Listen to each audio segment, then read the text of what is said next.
صفەتی شەشەمیانەوەیە کە دائیمە پاڵپشتی کافران ئەگرن، دائیمە لە بندەستی ئەوانە لە سێبەری ئەوان چکە خۆیان بوو دەڵێن خۆیان بەرامبەر ئەهلی ئیمان خۆیان ڕاناگرن. 1500 پێشمەرگە یەکێتی هاتی بۆ دەڤەری خێڵی حەما بۆ 300-400 چەکداری جندە الئیسلام خۆیان ڕانەگردایی چون پاڵیاندایەوە بە ئەمریکای بۆی بە ئەمریکا بە ساڕخەکانی ئەمریکا لێ قەسفی و شوێنانە بکرێت. الذين يتخذون الكافرين أولياء من دون المؤمنين أيبتغون عندهم العزة فإن العزة لله جميعا. أوانا كافر كان بسر پرشتيار و پشتیوان و لایەنگری خۆیان جگە لە مسلمانان. ئەوانە وا ئەزانن کە عزت دەسەڵات هێز مەزنی لە لای ئەوانە، بەڵام هێز و دەسەڵات و مەزنی هەمووی لە لای خوای گەورەیە و هەروەکو وتمان عزت و دەسەڵات خوای پەروەردگار وەکو نیعمەتی خۆی وەکو باوەڕ و وەکو سەرخستن وایە، وەکو دەرکەوتن و سەرکەوتن خوای گەورەی بەخشێ بە خەڵکێک کە مستحەقی بن. صفەتی حوتەمیانەوەی دائیمە لە سەنگەران بۆ مسلمانان، یا دائیمە ئەمە صفەتی منافق وایە. هەر وەختێک بینیت کەم بەسەر بە نشستی مسلمانان دڵخۆشن، بە شکستی مسلمانان ئاهەنگە جێڕن، ئەنجا بە سەرکەوتنی هێزی کوفر دڵخۆشن، ئەو هێزە کوفرە بە شەرعیە زانن، ئەوە صفەتی منافقێتیانە. یا والذین فی قلوبهم مرض. خوای گەورە فەرمی الذین یتربصون بکم، ئەوانەی کە لە سەنگەران و مڕ و مۆچن و قین و بغزێکیان بەرامبەر بە ئێوە کردو بە ئاگر پشێن. فإن كان لكم فتح من الله قالوا ألم نكن معكم. وقتی کە سەرکەوتن بۆ ئێوە ئەبێت دێنەوە ماستاوەکیان بە قوربان و بە ساقە بە لالوێستانە دێنەوە، وەڵام منیش پێشمەرگە بووم لە زەمانە، وەڵام منیش مامم لەگەڵتانە پێشمەرگە بوو. کەی هۆی وەڵا لە سەرەتای ئینتیفاڵە لە نەوەتیەکەمانیشم پێشمەرگە بوو لەگەڵتان، مانی پێشمەرگە بوو لەگەڵمانە، خوازەی زانە کە چەند درۆزنە پێشمەرگەش بوو بێ لە دوای ئینتیفاڵە، یعنی لە کاتی غەنیمەتەکەیە. فإن كان لكم فتح من الله قالوا ألم نكن معكم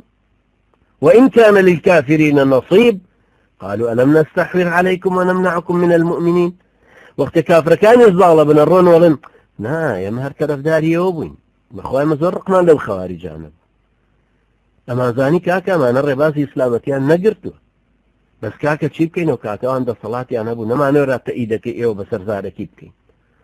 كذا صلاتنا أبو أو تعبينيتان ملا محمد لا ملا محمد يسوفي لهلا بزويتي شهيد كان يشيتي وكشرا وكان يجن أي خوا أو دم الشويليت خواركا بالشلل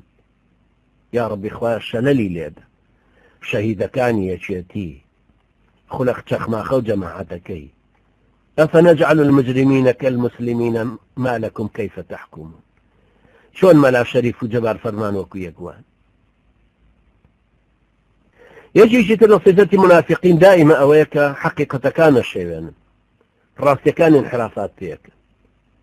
هاي خيالي حمو هاي سربرينو هاي آوابو والله ما عرب أفغان هاتنو تركيان لقلبو بخواب عربي قسانك بخواب تركي بأفغاني قسانك الكاكا هاتن قرآن يعني ببيرو بردن قرآن كان شقتي هل دادو أي سري خوتيان بري أو هم السركة وتبو لويا كربلايا